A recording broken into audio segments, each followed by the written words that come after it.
국민의힘 의원 중 유일하게 최상병 특검법에 찬성한 안철수 의원, 민주당 의원 중 유일하게 박상용 검사 탄핵안에 기권한 곽상원 의원, 각각 소속 정당에서 미운 오리 새끼가 됐습니다.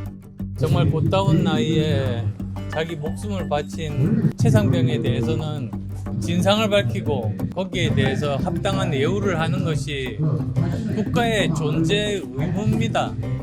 소신에 따라 투표했지만 안철수 의원이 감당해야 할 후폭풍은 컸습니다. 국민의 책임을 져야 됩니다. 계속 처분해야 합니다. 국민의힘 의원들은 해당형이라며 탈당하라고 요구했고 일부 당원은 당윤리위원회에 징계를 신청했습니다. 윤리위는 징계안을 토대로 당원 당규 위반 여부를 검토해 정식 안건으로 상정할지 결정하게 됩니다. 그런데 지난해 4월 간호법 표결 당시 반대 당론에도 불구하고 찬성표를 던진 김혜지 의원에 대해서는 이렇다 할 징계 요구 목소리는 없었고 김 의원은 이례적으로 비례 재선 의원이 되기도 했습니다. 그런가 하면 안철수 의원은요. 삼선 의원 모임에서 선수를 고려하고 또 선수가 같은 경우 나이를 기준으로 상위위원장 후보를 정했다고 들었습니다. 그런데 사선 의원인 저는 논의 대상에도 들어가지 않았습니다. 사선임에도 상임위원장을 맡지 못하는 등 국민의힘에선 정치적 아웃사이더라는 평가를 지울 수는 없습니다.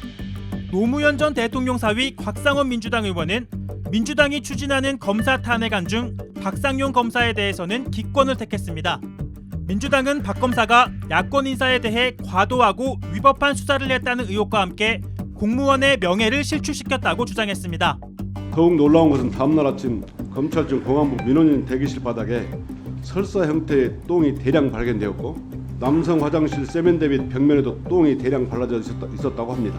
똥이 묻은 모 대학교 기념품 허리띠를 수건거리에 걸어두기까지 했다고 합니다. 알고 보니 어떤 검사의 소행이었다고 합니다. 박 검사는 사실이 아니라며 이성윤 의원 등을 경찰에 고소하기도 했는데요. 곽상원 의원은 박 검사 탄핵에 찬성이나 반대로 판단할 충분한 근거가 없었기 때문이라며 기권 이유를 설명했습니다. 곽 의원의 입장문에는 비난 댓글이 줄줄이 달렸고 종로구 지역 사무소 앞에선 규탄 집회까지 열리자 결국 꼬리를 내렸습니다. 개인 의견이 있어서가 아니라 일종의 인지가 조금 덜 됐다라는 부분, 그리고 검찰 개혁의 의지가 확고하다라는 것들이 서로 확인이 돼서 원내대표단에서 빠지고 그리고 그 당에서는 주의를 주는 정도로 이 사건이 좀 일단락됐다라는 말씀 드립니다. 민주당의 이 같은 결정을 두고선 국민의힘이 비판에 가세했는데요. 곽상원 의원이 이재명 전 대표 수사검사 중 박상용 검사의 탄핵 소추안 법사위 해부에 대해 근거가 부족하다며 기권하자 친명 당원들이 곽 의원의 장인인 노무현 대통령까지 거론하며 비난했다고 합니다.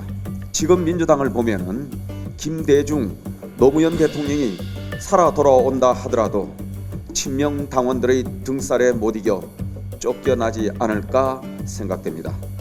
그럼 최상병 특검법에 찬성한 안철수 의원에 대해 제명, 탈당을 요구하는 국민의힘 의원들을 향해선 뭐라고 말해야 할까요? 다름을 인정받지 못한 동화 속 미운 오리 새끼는 무리를 떠나 백조가 돼 나타났죠. 곽상원, 안철수 의원의 좀 다른 행보, 각 정당 안에서 계속될 수 있을까요?